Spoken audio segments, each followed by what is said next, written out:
All right. Okay. So today I'm going to be talking about sort of a topic that may be a little bit sort of not so obvious, which is that how you can actually interpolate, or how you should actually interpolate between discrete points, right? So this problem, it turns out, is going to come up in different settings, right? So it's going to come up in particular in general models, in neural rendering, and also in transformers in slightly different ways. But then we'll kind of see that they have surprising consequences, right?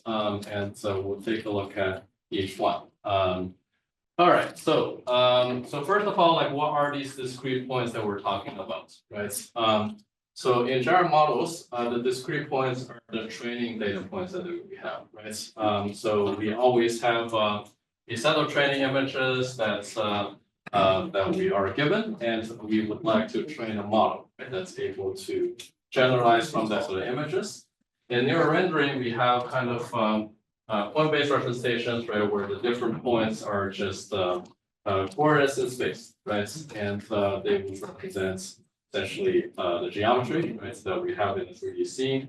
And transformers, oftentimes we wouldn't really think of them as points, but we would think of them as vectors, right? So we have kind of these keys, right, that we have in the attention mechanism, and we would like to, right, use those keys, right, to figure out what the output of the attention is. Now, why do we actually need to convert these discrete points to continuous functions? So in general models, we want to generalize, right? So we would like to be able to sample, right, from any place in the space, right, even including, right, the ones that are where you don't have any close by data points. So for example, right, if you have kind of this two-dimensional data set, right, perhaps you can think of them as coming from this underlying continuous probability density, right? And then once you have that density, then you can draw new samples, right, from that probability density, right, to get different images, right, that you can use, right, for downstream applications. In neural rendering, right, maybe you would like to go from that point cloud, right, to a actual rendered image, right, that represents what the object would actually look like, right, from this particular view.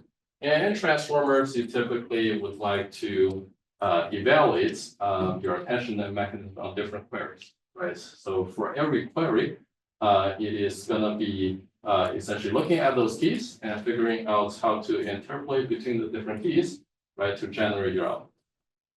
Okay, so that's kind of the high level theme that we're going to be looking at in this talk. There's some subtle differences between the different settings, but like the overall theme, right, is very much related, and we'll see sort of essentially the right way to actually do interpolation, and perhaps the not so good ways to do interpolation. All right, so we're going to first take a look at general models, and we're going to just first go over what general models do. So this should be familiar to most of you guys, right? So if you're given a set of training examples, right, you think of them as IID samples from this underlying continuous probability distribution, and you just would like to estimate what that probability distribution is, and then once you do that, then you want to sample from that probability distribution, right, to get new images. So nowadays, perhaps the most popular class of general models, right, is diffusion models and flow matching. So I should note that sometimes people think of these things as two different general models, but they're kind of very closely related. So you can really kind of think of both in the same framework. So essentially what you do, right, is you start from the images, right? You will be adding Gaussian noise, right, to the images until you get to something that is very close, right, to the Gaussian. And you would like to train a model, right, to essentially go backwards, right, to recover the original image, right, from a noisy image like that. And you sort of parameterize your model in slightly different ways, right, in diffusion models and flow matching, but the underlying goal is the same, right? You just would like to get back, right, to where you started from. All right, so we're going to take a look at just what happens in the forward process, right, in this two-dimensional exam, right? So suppose we have this two-dimensional data set, right? So each of these points will be like an image. And in the first step of the forward process, right, we'll be just adding a bit of Gaussian noise, right? Isotropic Gaussian noise to each of the different data points here. And then we'll gradually increase that, right? So we will be adding more and more noise, right? And then so you can see that the contours, right, of this probability density, right, will be increasing, right? The more the later on, right, we are in the forward process. So eventually, right, you get to something that is, you know, all pretty Gaussian, right? So the contours are almost certain. All right. So then what you want to do is you want to go backwards, right? So now, now that may sound easy, right? I mean, you just sort of go from this, right, to the thing that you had before.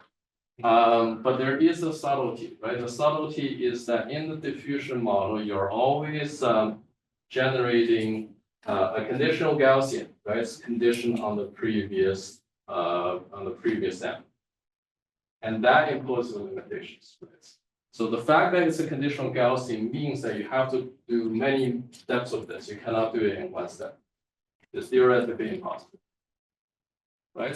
So why is that? You can sort of think about it in this way, right? Okay, so just one last step.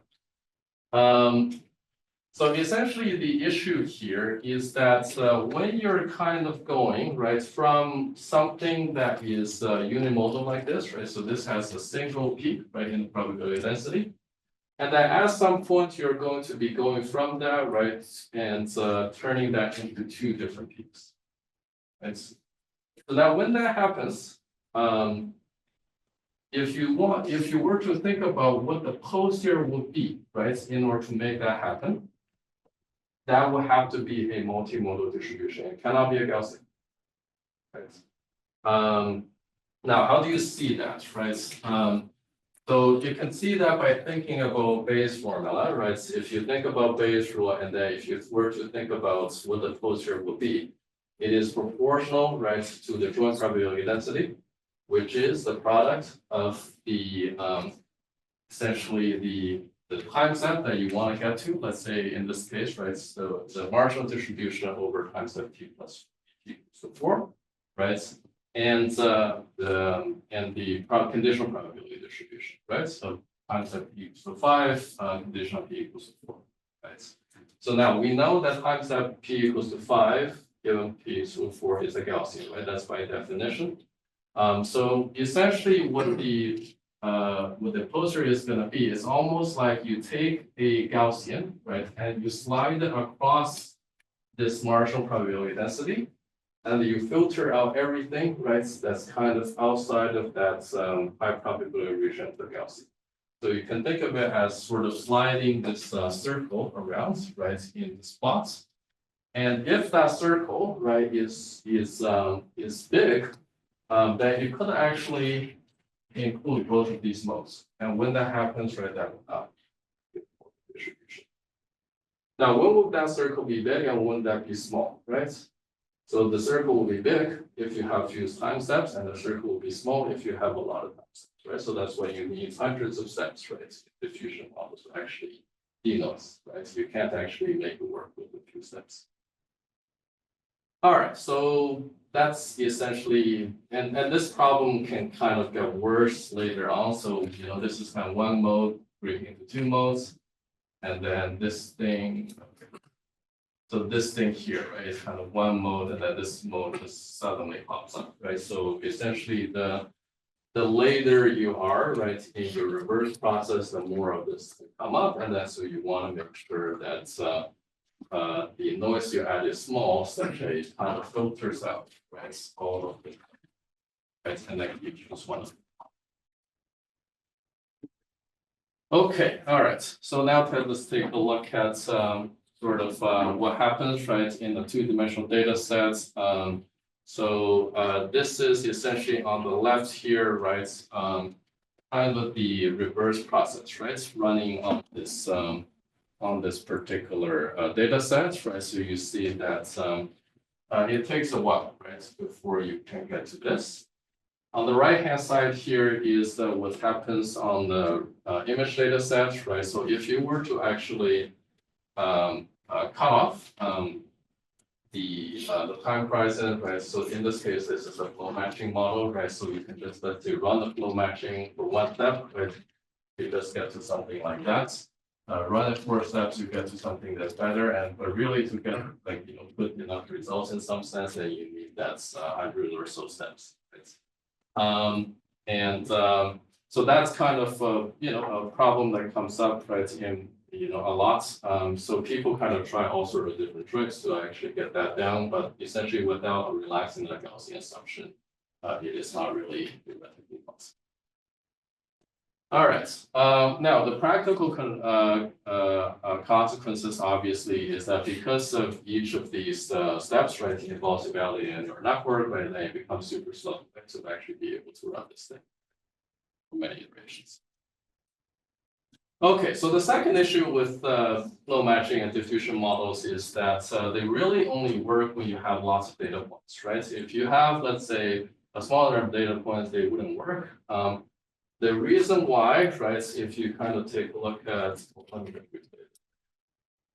if you're training on 100,000 data, 10,000 data points, you get to something like this. If you're training on 500 data points, then you get something like this. So the thing that you observe is that you see that this part, right, is kind of all blended together, right? You don't see sort of the separation here, right, between kind of these two arms here, right? So they're all blended together. The reason why is in the diffusion model, right? You always have an isotropic Gaussian noise, and then so all the directions are treated equal, right? So it's treating this direction as important as this direction here. And so if you're treating everything equally, then, well, I mean, because the points are actually very well separated, right, in the 500 case, right? So you have, let's say, pretty sparse data points. In order to actually fill in the gaps between the different points, it not only doesn't need to fill in this direction, it also fills in this direction, right? And so you get to, something that looks like this. All right, so then if you go to 100 data points, it looks even worse, right? You just, you lose kind of the entire structure. All right. So this is kind of a picture that shows the training examples, right? So you can see sort of with 1,000 examples, right, it kind of gets this right. With 100 examples, really, right, because it's isotropic, right, it needs to connect the neighboring data points, and then it doesn't really know the structure, and it has to sort of be right, going in this direction and this direction. All right. So essentially, the problem here is that if you think about the diffusion models and flow matching, they're a mixture of Gaussians, right? Because, well, I mean, it's every data point, right, is the center of the Gaussian, right? And it is a mixture, right, where the weight is 1/n, right? So it's the same weight, right, over all the data points, right? That's exactly what the forward process defines. And the reverse process is trying to approximate that mixture of Gaussians, right? Now, usually in mixture Gaussians, right, we actually care about fitting the covariance. Right, it's important, right? You want to actually fit a direction, right? That actually captures the manifold structure, right? But if you just in diffusion models, we can't really do that, right? We have so many points and such high dimensional data. If we were to actually fill the full covariance matrix, right, that would be n squared, right? Number of parameters and n being the number of dimensions, right? So it's not really feasible to actually fit that covariance matrix. All right, okay, so then that is why I'm going to be talking about implicit general models, right? So this is kind of the thing that we threw away, but I'm arguing that we should not. Okay, so if people can recall sort of what a GAN is, right? I mean, this is too ancient for people, I'll explain what this is, right? So this was the thing that came before diffusion models and was popular for a long time, right?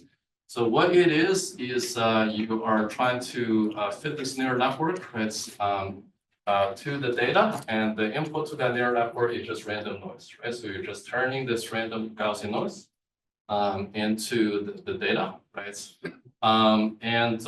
You just want to make it such that the probability distribution over the output of the neural network, right, will match, right, the training data that you have. Okay. All right. So what people did back then, right, was that you would have this discriminator, right? So so the way we would train this network, right, is that you have the discriminator, right, that takes the generated samples, right? So let's say this particular image here, and then you will compare. It would compare sort of that to the real training data points that it has seen, and then you would want to encourage this network, right, to generate samples that look similar, right, to the real data points. Now, when people tried that, then there was an issue of mode collapse, right? So this is kind of an example, simple example that you see in this two-dimensional plot, right? So you can sort of learn this distribution over a subset of the data, right? So it doesn't actually cover the entire set of data points. But there is something that's nice about this, right? The nice thing that you'll see, right, is that it obviously learns the manifold structure.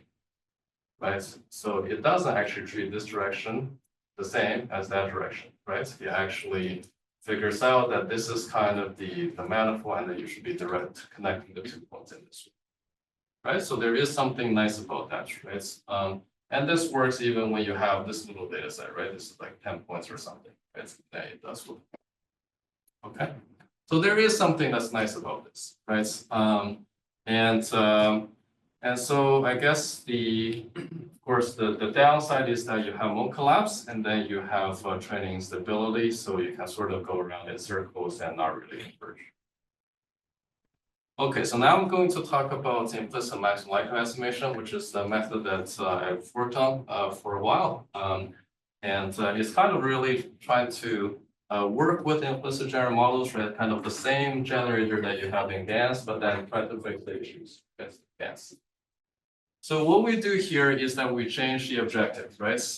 So we don't have that discriminator anymore, right? So that offers 2 benefits. The one obvious thing is that when we don't have the discriminator, we don't need that adversarial objective anymore, right? So we don't need to say that the generator needs to fool the discriminator, right? There's nothing to fool, right? And then so there is no minimax, right?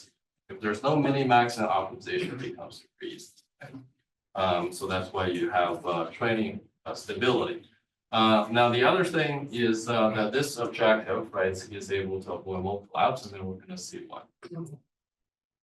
So essentially what this thing does is it's going to, so I guess I'll just explain the figure, right? So these yellow points are the samples that you generate from the model, right? So this is like initially, your model is not trained, right? You're just feeding in the random noise, right? And then getting the outputs from your network, and then this is where they are, right? So initially they're pretty bad, right? Nothing close, right, to what you have, right, for real data. And then what you do is you're going to, for every real data point, you're going to find the sample that is the closest to that particular data point, right? So for example, this one would find probably this one would find this one, etc. Right? So every data point will identify the sample that is the closest to it, right? And then what you want to do is you just want to pull these samples, right, closer to the real data points. And the way we would do that, right, is by not actually just pulling, let's say, these samples, right, because the samples are actually just outputs, right, of this thing. So we will achieve this by changing the parameter state, right? So we'll be changing the neural network so that given the same depth that we use to generate these samples, we are going to be moving them, right, so that they're closer to the real data. And that's it, right? So it's you know, a pretty simple objective. So why is that we don't have mode collapse? It is just because that's at the optimum, right? You have to have every real data point picking a sample, and that sample has to be close to the real data point, right? So you cannot just ignore data points. But then you can see that as we train this, yes, I mean, it is better, right? It is like not really missing any of the data points, but then you have like this extra stuff, right? So we don't really want that, right? We sort of want a nice manifold structure. And also we don't want to miss any of the data points. So something is still wrong here, and we're gonna fix it. All right, okay, so this is sort of another comparison. This is a slightly different data set, and then you see that IMLE is going to cover different modes at least, right? And so now next thing we're gonna do is to try to improve the precision. Could you talk about what the relationship is between the number of samples and that you're drawing in the objective? It's kind of a weird thing in IMLE that the objective depends on the number of samples that you choose to draw. Yeah. Could you maybe explain what that dependency looks like? Yeah, of course. sure. I assume that in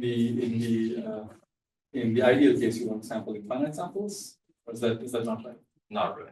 Not necessarily true. So definitely you want to keep this a finite number, right? Okay. Because only when you have a finite number can you actually change the value of the subjective by. I see. So gradient start this to vanish once. Yeah. Exactly. So, but you do want to pick a number, right? That is bigger, right? The number of modes that you expect. Right? So if the m is smaller than the number of modes that you expect, right? Then some of the merger also go. So following up on the question. kind of roughly, right? Hello, can you hear me? All right, so this is, I guess, that picture I was showing before, and then we're going to try to improve the precision, right? So this was original IMLE, and then this was a improvement that we came up with, right, which is called RS-IMLE, stands for rejection sampling IMLE. So it's really a simple modification of the standard IMLE procedure.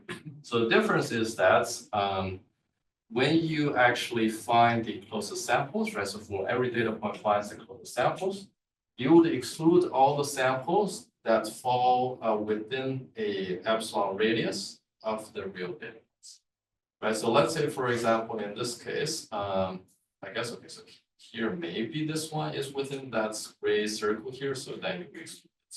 But then it's going to become obvious, right? The next few slides. So that's kind of after the first iteration. So after first iteration, we'll get to something like this.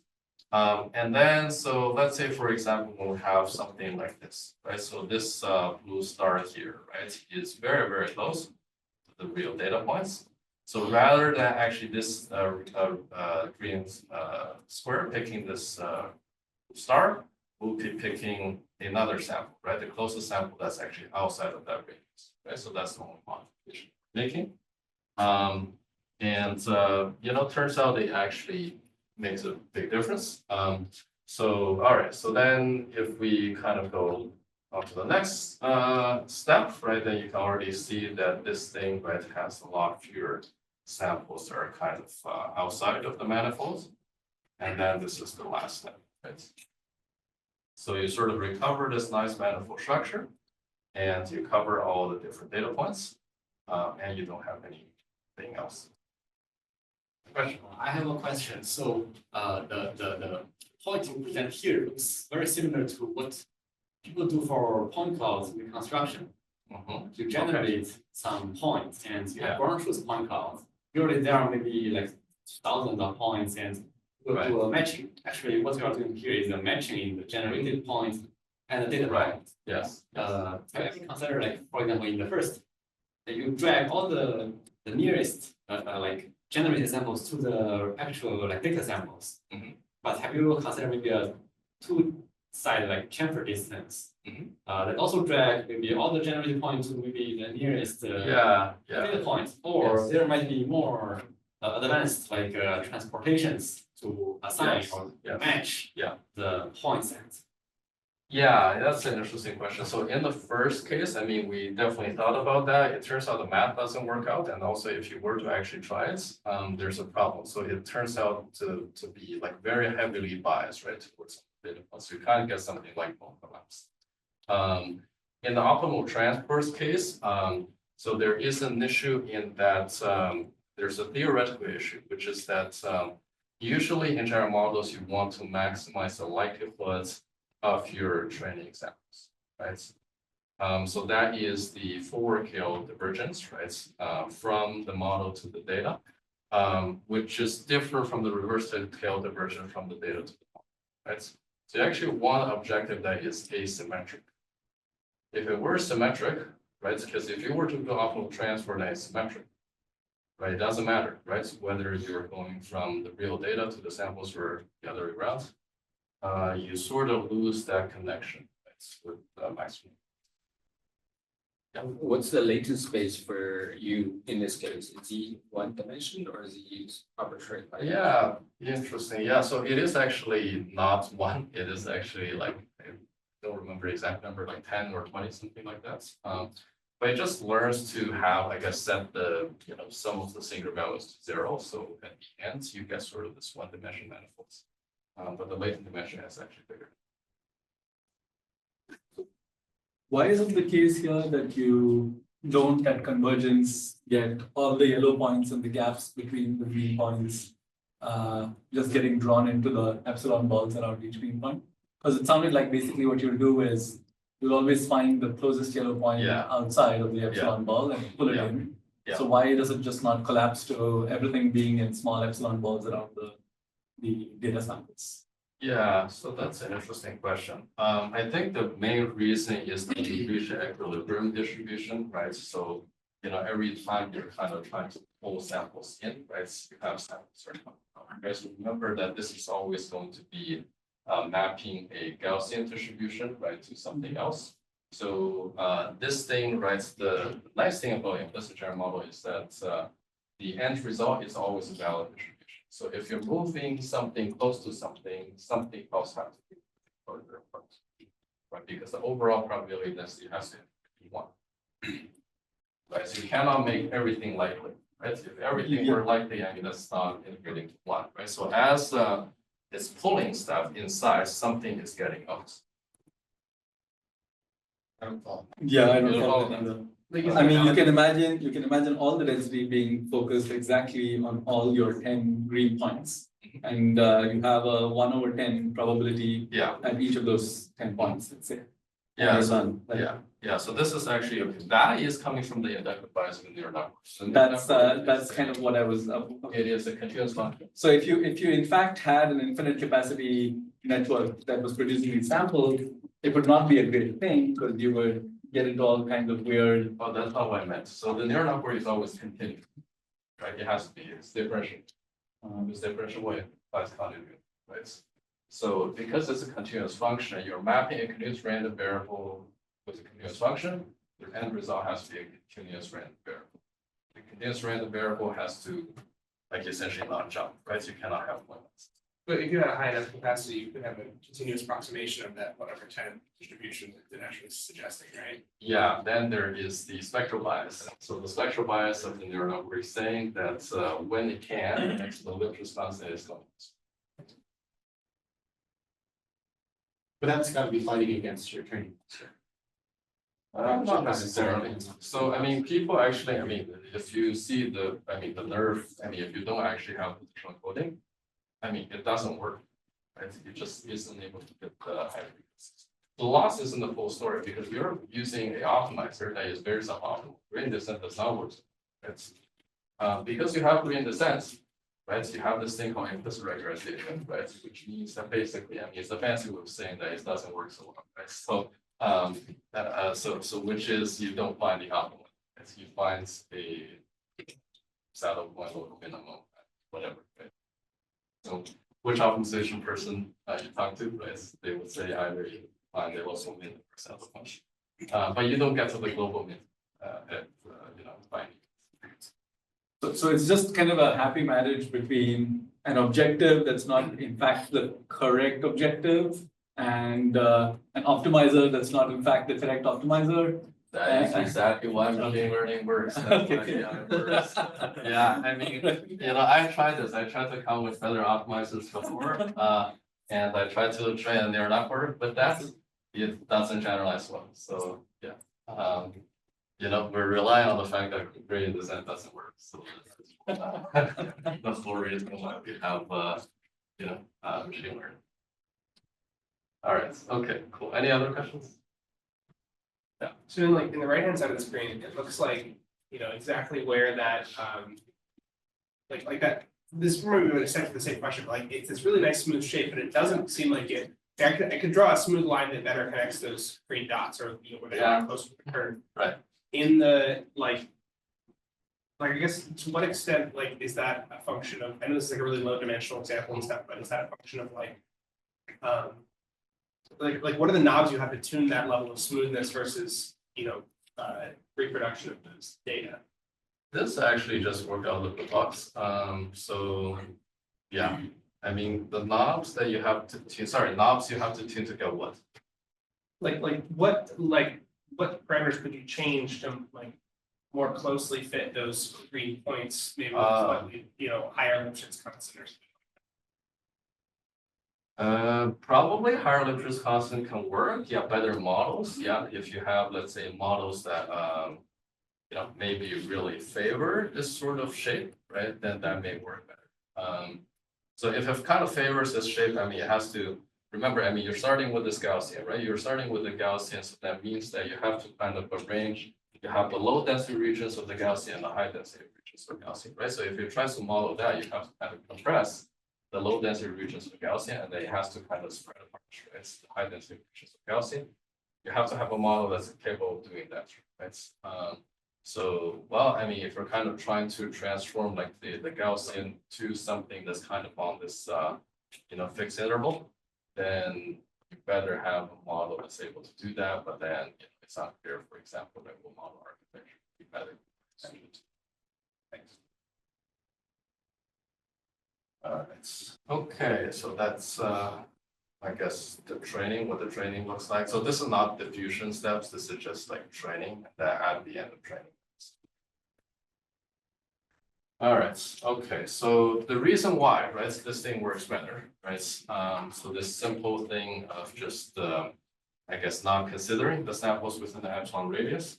The reason why is if you were to do that, and then if you were to take a look at the latent codes, right, are picked when you're training, you can see that it has the distribution, right, over the latent codes condition on the data that you see is a lot closer to the prior, right, than this thing that we have approved in the paper by this. All right, so now let's talk about the applications. So the first one we're going to take a look at is just few-shot image synthesis. So this is kind of training a general model, but then on very few images, right? So each data set has like, you know, less than 400 images. If you take a look at the image fidelity as measured by FID, it's a 2.43 times improvements, right? So the FID, average FID was half, more than half, right, compared to the best IMLE methods. And then we got 86% recall, right? So, you know, most of the images are, so you essentially what that means that you will be able to generate, right, 86% of the images, right? So it turns out that for a lot of the general models, they cannot actually reproduce the training images, right? You know, you see stuff like 20% recall or something like that, right? So this 86% recall is actually pretty good. And the precision is pretty nice. And then we applied that to different other things, right? So we applied that to this problem of trajectory prediction, right? So this is like predicting the trajectories of pedestrians. So we trained the flow matching based model. And that was achieving state-of-the-art performance. And then we still distilled that to IMLE model, and that gave us 100 times beta. And then it also preserved 90%, 97% of the final step performance. By step here, I don't mean the diffusion step, I mean the step in this trajectory, like the final point that you get. Why was it useful to first train the flow model for this? Why could you not train this directly from the samples? That's the next paper, so we first are out trying to train the flow matching based on. All right. Okay. All right. So this is not my paper, I have to say, but I was pretty amazed by this, so I just wanted to share this.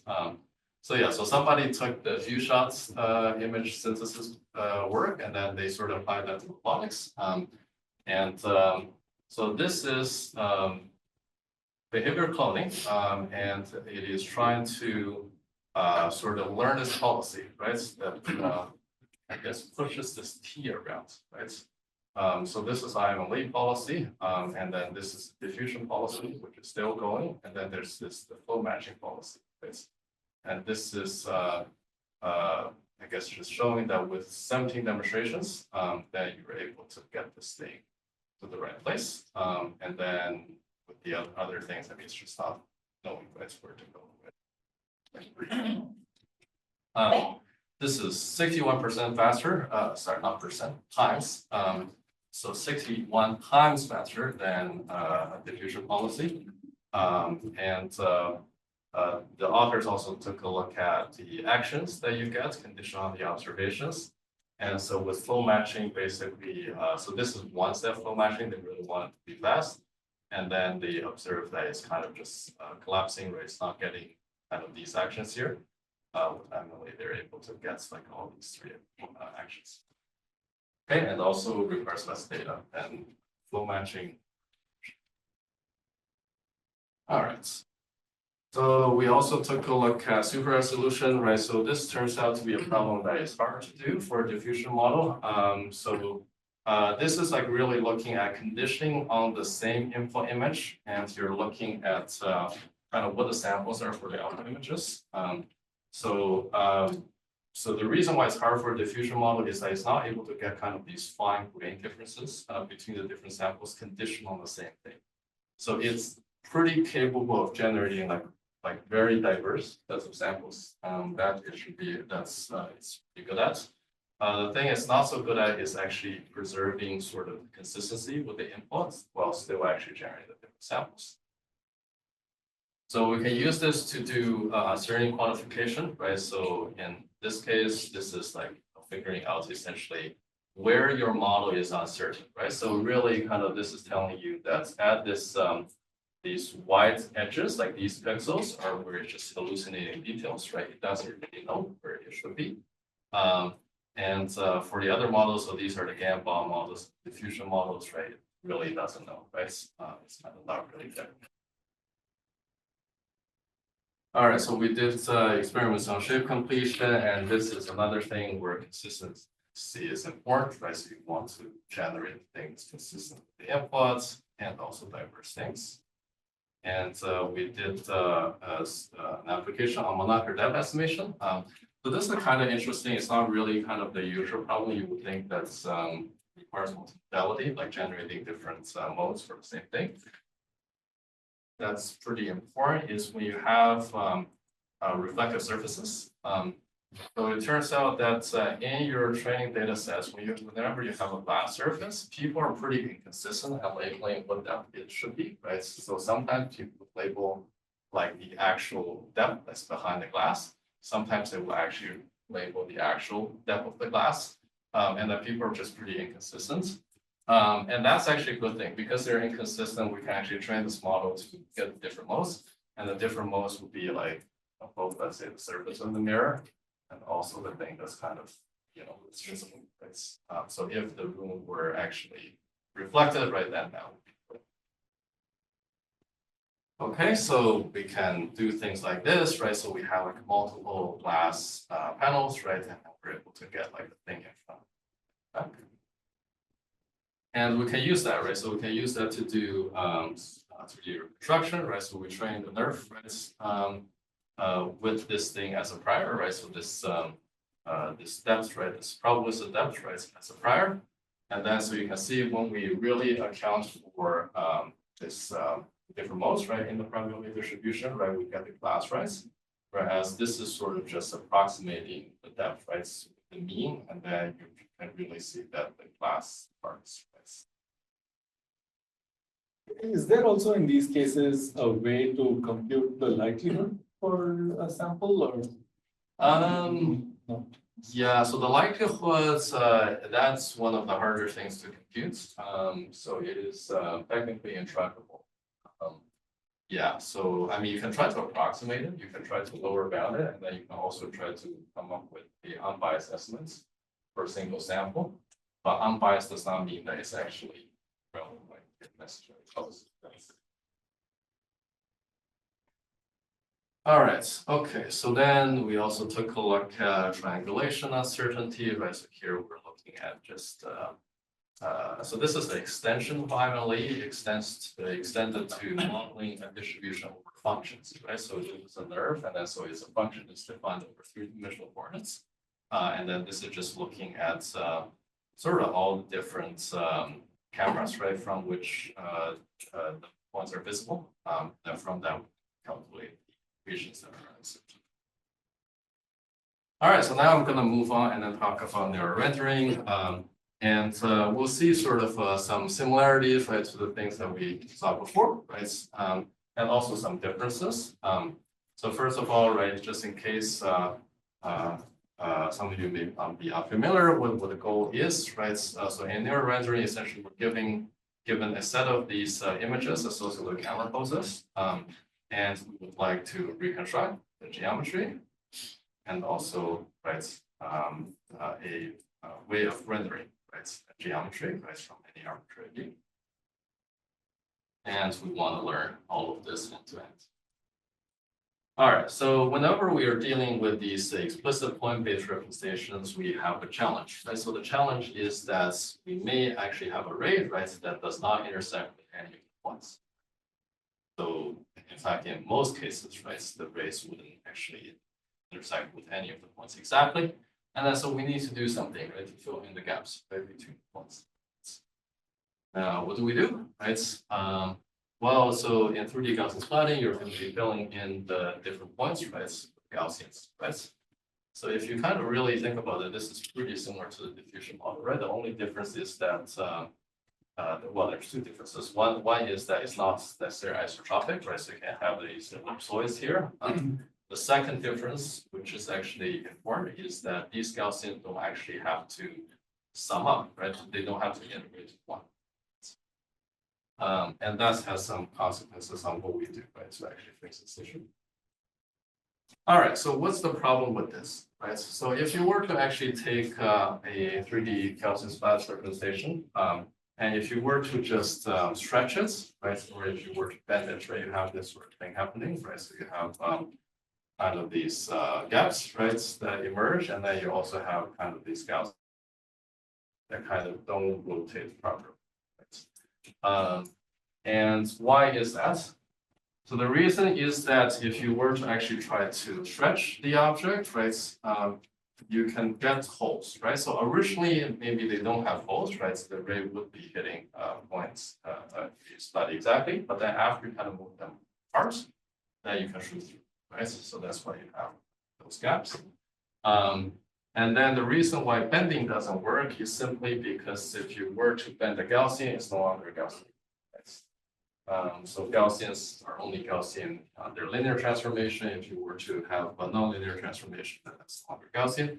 So then you have to do one of two things. You either have to do this sort of thing. So try your best to rotate the splats, right? But when you do this, right, you can have kind of these things sticking out, or you don't rotate them, and then you can have kind of these holes again, right? You could add more Gaussians. You can add more Gaussians, but then become non-differential. All right, okay, so now I'm going to talk about our approach, which is called proximal attention point render. And it is essentially just a different way of interpolating between the points, right? So you don't have the Gaussians anymore, right? We're going to do something else, right, to fill in the gaps between the points. All right, so what are we gonna do here? So first I will just give an overview. So we still have the centers, right? But as in Gaussian splatting, we still have kind of the means, right? So we have the points still. We just don't learn the covariances, and then we do something else, right, to interpolate between the different points. So the way we would actually interpolate between the points, and this is unfortunately formatting is off. Well, I guess so. What we do here is we think of essentially a ray, right, that shoots at this point cloud, and this rays, right, essentially would be kind of like a query, right, in an attention mechanism. And the keys will be the different points, right, that we have in the point clouds. So in this case, we're just going to have keys, right, over for the nearby points, for the points that are close to the ray. And this attention mechanism would essentially learn, right?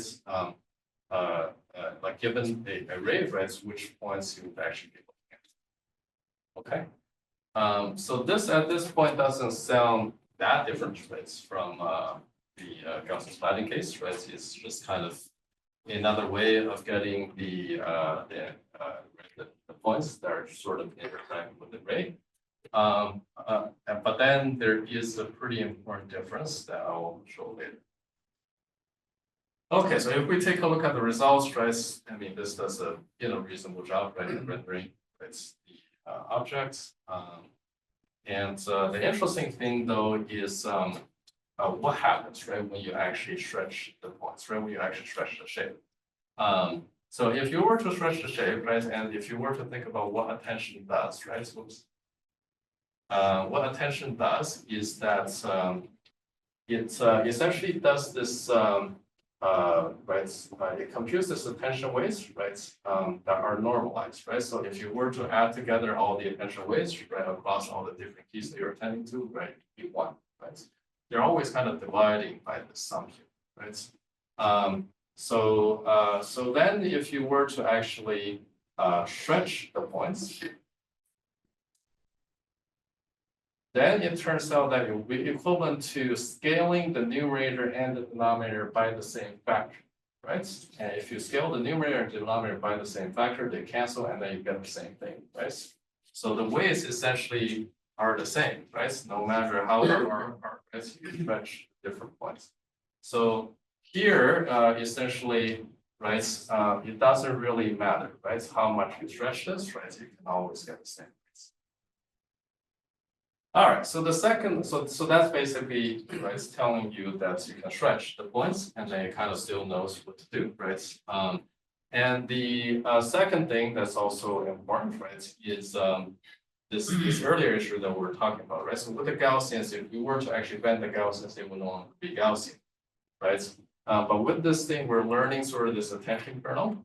So if you were to actually bend them in this way, right, it actually figures out that this should not be actually a straight line anymore, right? So it actually learns this curve thing, right? This is again coming from the inductive bias of the neural network, right? It learns to keep things smooth, right?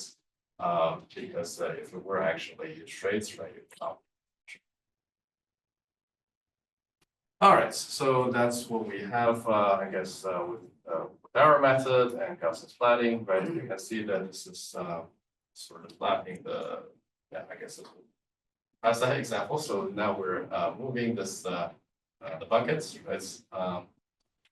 And also stretch the back of the chair, and then you don't have sort of these gaps. You can also twist it, bend things, and then it's if you look closely at this region, right, it looks better than you have here, and the arm is also a little bit weird in the Gaussian splatting case. And this is what we have with thickness. And if you look at this part, so this part is looking better in this case. And the mic, it's yeah, well, I guess you look at the mesh is better on the thing. Now you can look at the view here.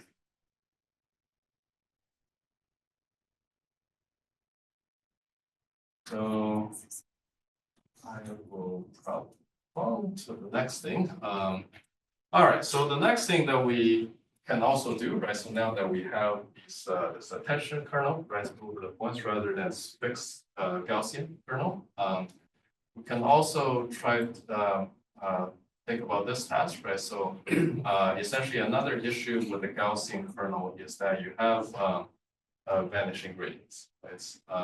So let's say, for example, a simple way of doing scene interpolation, right, would be simply to train your model on the start states and then just fine tune on the end state to get to something like this.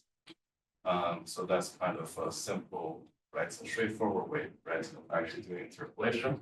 But if you were to take a look at, the problem with Gaussian kernels, the issue is just that, let's say, for example, if my splats don't actually overlap with a pixel, right, that actually has a color. So ideally, we would like to at least move one of these splats here so that it covers this particular pixel. Otherwise, now it's just the background. But in this case, nothing will happen. Right? The reason why is, well, the Gaussian, most of the probability density is here. So the further you get away from that center of the probability density, the smaller the probability density gets. And then so you sort of get this, tiny contribution, right, to the color of this pixel, right, from all of these lines. So as a result, the gradient with respect to these splats, right, will be very small. So then you kind of just get stuck, right? So these splats don't move.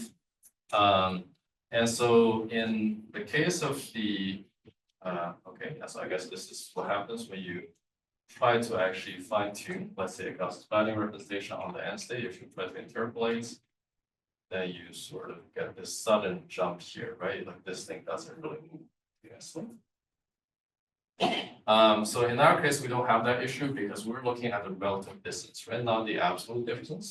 So it is fine if all the points are actually far away, right? So from this pixel. At the end of the day, we're going to normalize, right? By the distances across like all the different pixels, sorry, all the different points. And so that is why they can be far away, but then still I have a particular point that actually has a high contribution, right? One that's the closest to it. And then even when this happens, right, I can still pull, right, these points, right? One of these points at least, right, closer to the baseline points. One question. Yeah. Okay, I think I may miss something, but Sure. how did you define like the wave function here? Yeah, so it's just the standard softmax that you have in attention, right? So the exponentiation of the whatever features that you have for the particular, or the inner product between the features of a particular point and the query divided by the sum of the exponential. So all the Why define this in this way? Or yeah, it is just that okay, so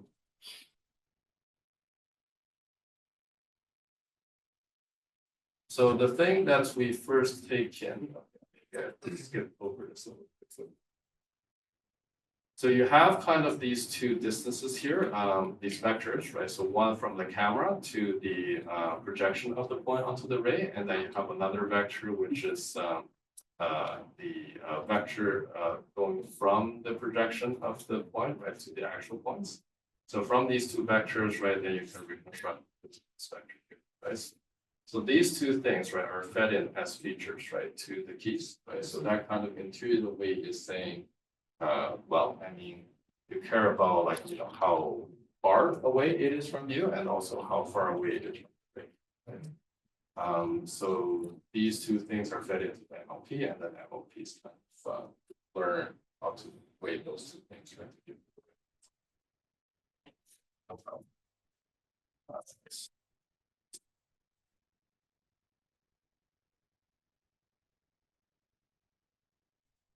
Yeah, so this is kind of what you have when you learn the point cloud from scratch, and this is hard to see. So this is the Gaussian splatting, this is ours. But if you kind of pay attention to this middle part, there's this ball, right? So it starts out as a ball, and even at the ends, you have this bulge on either side, right? That's because of vanishing.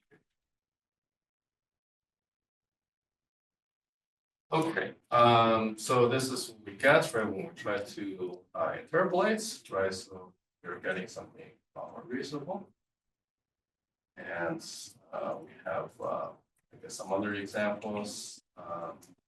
So you see that with the Gaussian splatting, a lot of times it kind of gets into sort of both things, right? So you have kind of a wing that's up here, and then also like some atoms up here, right? That's also matching. All right, so then we're going to go over the last thing with neural rendering. So if we try to edit appearance, right? We have kind of this, so we can either, for example, transfer the albedo, right, from one part of the scene to the other. So let's say this ball here, or we can do a shading transfer, which transfer the shading, right, from here to here, right? And so it turns out that if you were to try to do that in Gaussian splatting, it doesn't really work as you expect it to. So if you were to actually just sample a point here, right, on this bucket, and then you were to copy over, let's say the features, right, from this part to this part, you get one of three different colors, but none of which is yellow. It's just depends on which splat you pick. Like you may pick a different splat and then you get to this. You may pick a different splat and you get to this. And so we looked at that, and then we were actually initially weren't sure why this happened. And then we thought about it, and the issue was this, right? So if you have let's say overlapping splats, right? So typically you would have a translucent splat, right? So you could actually get let's say a splat that's kind of in front, and then you have another splat at the back, right? So if you were to render like this, right, then you would actually get the right color, right? Because it turns out that you add together the green with the brown, and then you get to the right color, which is yellow, right? You can have sort of this stuff happening. The reason is just that in Gaussian splatting, you don't really have anything that encourages sort of one layer of splats, right? You can have many layers. So in our methods, you don't have this issue anymore because essentially you get rid of the vanishing gradients. And once you get rid of the vanishing gradients, if you have a fixed budget, right, of the points, then it's always better to actually move the points to the front of the surface, right? So they at least accounts for some of the surface, right? It gets to explain some of the surface. It's never optimal to actually hide, right, some of the points kind of behind, right, another layer of points. So eventually kind of all the points kind of contribute in some way, right, on the surface. And then when that happens, then essentially every ray just supervises one surface point, right? You wouldn't really be supervising kind of thing behind it. All right, so then that is why, right, when we actually transfer here, then we get the right thing. And it's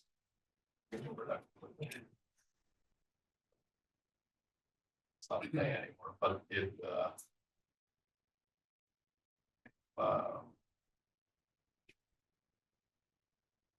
what happened? But it's supposed to be transferred to the right places. This video is supposed to play by spots. Yeah. But you can sort of picture what that would look like. So the last thing I'm going to talk about in the remaining 2 minutes. You can actually also think about sort of this problem, right, of trying to interpolate between the different keys, right, in the context of attention, right.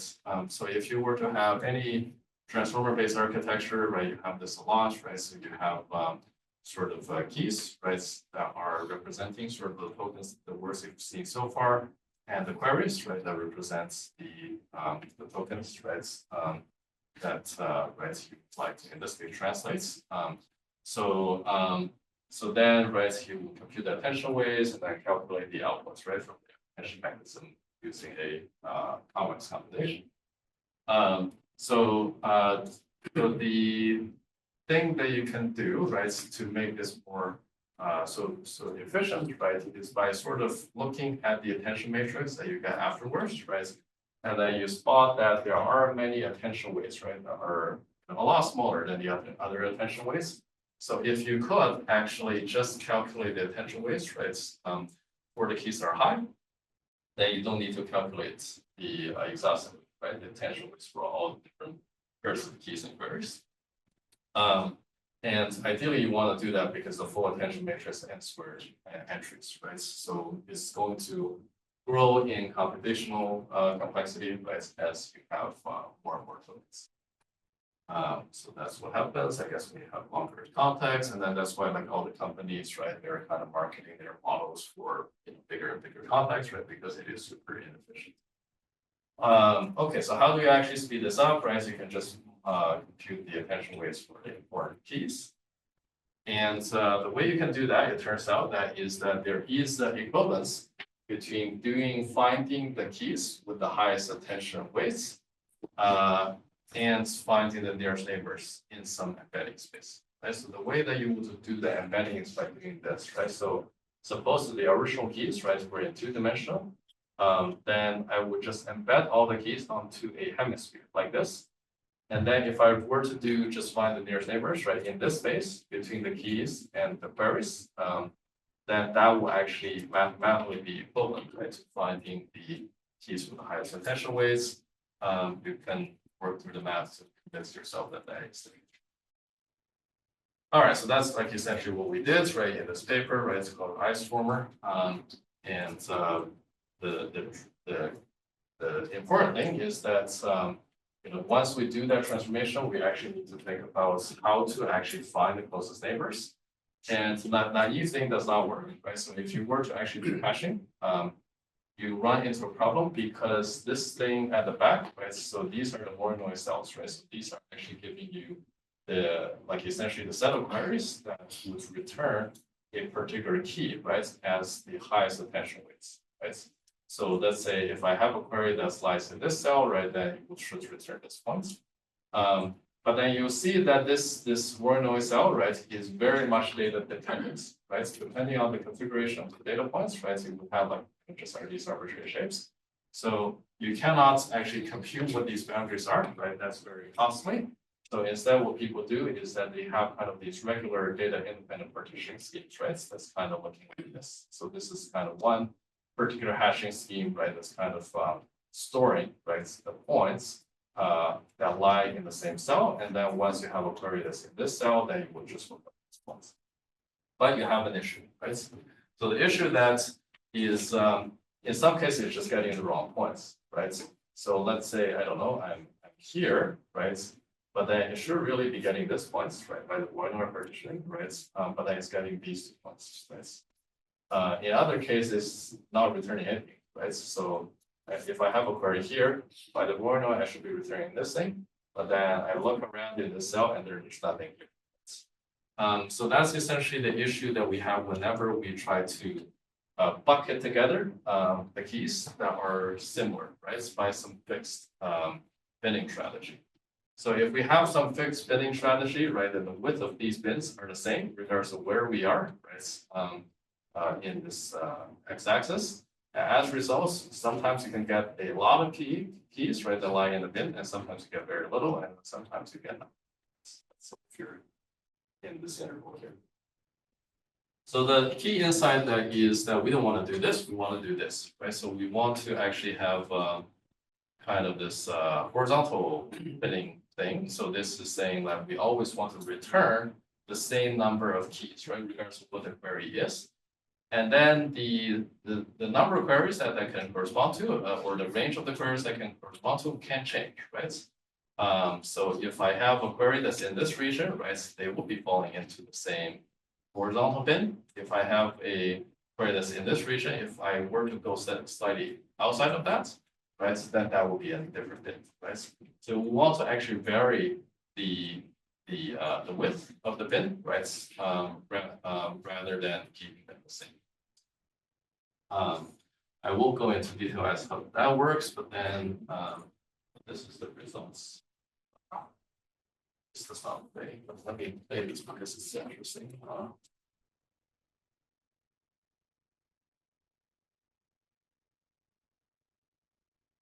And it still does not play. Okay. Well, that's sort of unfortunate. It's supposed to show that this is like, a lot faster than these other methods. So yeah, I guess yeah. But this is another plot that shows you that. So these are like 20, 30 different leading methods for finding nearest neighbors. And then this blue curve is ours. So the lower the better. This is a logarithmic scale, right? So this is showing you that right, it's even at a decent recall, like 90% recall, right? This is a lot better than any other algorithm out there, right? Even at like very good recall, right? It is still better, right? Yeah, results, I guess this is showing that this is better, right, than the line-2-based large language model. And yeah, this is showing that well, the latency is better. So this is ours, and this is kind of the original, right, without this strategy. This is only at inference time. Sorry, this is only inference time, no training. Does obviously the other metric that's important is the performance deterioration. yeah, 99.7% accuracy retains, something like that. Yeah, I don't have the results here. Yeah, but it's in the paper. Yeah, it's very good. It's almost no accuracy. Okay, yeah, so these are the papers that I talked about, and that is it. I'm running over time, so and there.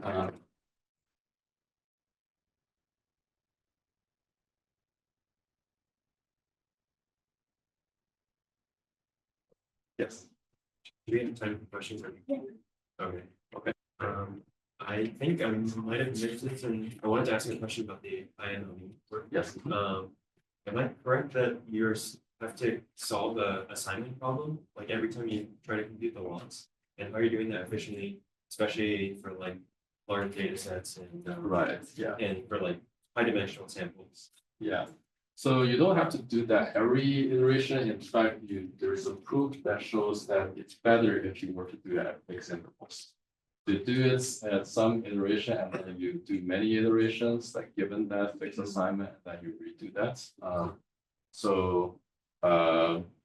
And then the other way like when we do need to do it, the way we do that to make it fast is we use the last thing. The last one. The thing I showed last, like the binding. Oh, yeah, exactly. I want to Yeah, ask so we if just you're- use this, the last thing, yeah, so they're connected. Yeah, exactly. I thought there must be some reuse Yeah, somewhere there. right. And one hopefully quick follow-up question is like in that loss you have that distance function, which is probably like test dependent, and I'm curious like how much does the choice of distance function, like let's say for like images, like affect the end results of training? Yeah, so the loss function does affect the end results. Yeah, so for example, for images, like if you were to, let's say, use like perceptual distance, right, that works better than L2. So we find that as well.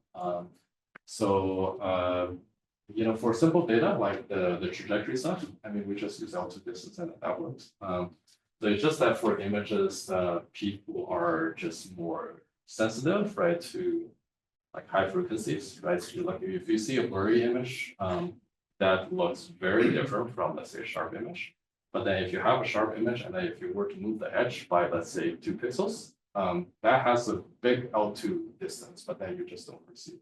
So in that case, it does matter. You want to capture that. So, Thank you.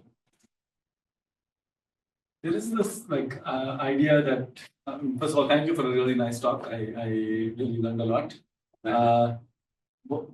There is this idea in optimization that kind of IMLE, the IMLE approach reminded me of Stein variational gradient descent. Right? With like the particles that are. yeah.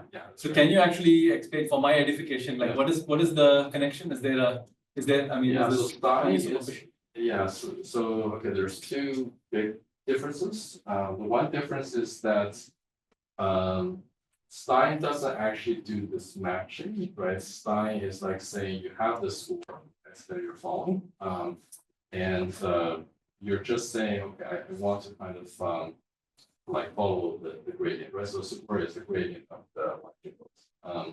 So that kind of can run into a similar issue with, let's say, mode collapse, right? Essentially, you're just pushing your samples with high probability regions. There's nothing that says that, oh, you know, if there is a ground truth high probability region, you have to have some samples, right? So it's kind of making sure that you have precision. So that's kind of the one difference. The second difference is that the particles are kind of not. In some sense, it's like if you're familiar with a particle filter, for example, you have this problem with particles dying, right? So that also happens in the case of psi variation descent. So the reason why this doesn't happen here is that you're generating these particles from this underlying function, right? So you're actually not moving the particles around, you're actually changing parameters of the function, right? So you can actually resample from the function, right? If you're actually resample the particles at like regular intervals, right? So you have